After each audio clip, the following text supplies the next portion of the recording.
Hello बच्चों, let's see the question. So the question is aqueous solution है ए का जिसकी H2SO रिएक्शन करवाएंगे, ब्लैक प्रेसिपिटेट बी देगा। सॉल्यूशन जो है वो 50% HNO3 सॉल्युबल होगा, मतलब और उसके अलावा फॉर्म करेगा सी को। फर्दर NH3 सॉल्यूशन और अल्कलाइन के साथ जब रिएक्शन करवाएंगे तो ब्लैक प्रेसिपिटेट डी और ई जो होगा हमें मिल जाएगा। आगे बोला गया है जब रिएक्शन करवाते हैं सॉल्ट ए की, जब इसको हीट करेंगे K2Cr27 के साथ में और कंसंट्रेटेड H2SO4 के साथ में प्रोड्यूस करेगा डीप रेड वेपर को, जो कि डिसॉल्व होगा इन सोडियम हाइड्रोक्साइड सॉल्यूशन में, फॉर्म करेगा येलो सॉल्यूशन को।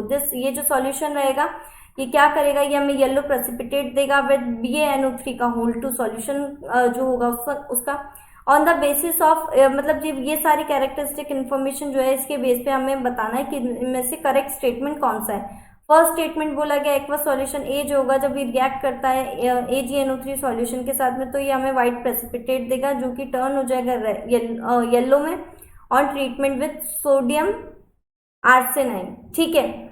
नेक्स्ट बोला गया है एक्वस सॉल्यूशन जो है ए जो प्रोड्यूस करेगा व्हाइट प्रेसिपिटेट को विद सोडियम हाइड्रोक्साइड जो कि टर्न हो जाएगा येलोइश व्हाइट में। एंड नेक्स्ट बोला गया है व्हाइट टर्बिडिटी ई जो है वो सॉल्युबल होती है डाइल्यूट मिनरल एसिड में। ठीक है। और लास्ट बोला गया ऑल ऑफ दीज। ठीक है। तो देखो हमें यहाँ पे बताना है कि इनमें से जो कौन सा स्टेटमेंट करेक्ट होगा। तो फर्स्ट स्टेटमेंट बोला गया जो एक्वस सॉल्यूशन है ए जो होगा वो जब उसकी रिएक्शन करवाएंगे AgNO3 के साथ में तो ये देता है व्हाइट प्रेसिपिटेट। तो देखो जब AgNO3 के साथ में इसकी जब रिएक्शन होती है तो ये व्हाइट प्रेसिपिटेट देगा। ठीक है। और उसके बाद क्या होगा, ये येलो में टर्न हो जाएगा किसके साथ में, जब उसकी रिएक्शन करवाएंगे अपन सोडियम आर्सेनाइड के साथ में। ठीक है। तो ये जो होगा ये हमारा ट्रू है।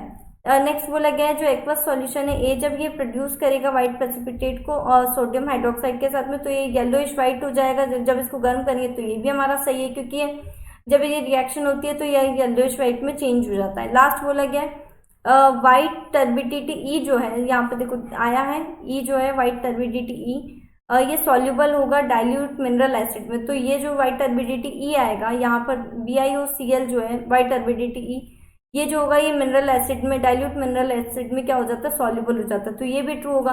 तो इस हिसाब से हमारे क्या सही होंगे, यहाँ पर हमारे तीनों ही करेक्ट होंगे। Okay. So all of these जो होगा हमारा इसका फाइनल आंसर होगा। तो ऑप्शन नंबर डी जो होगा हमारा फाइनल आंसर है। I hope you understand. Thank you and best of luck.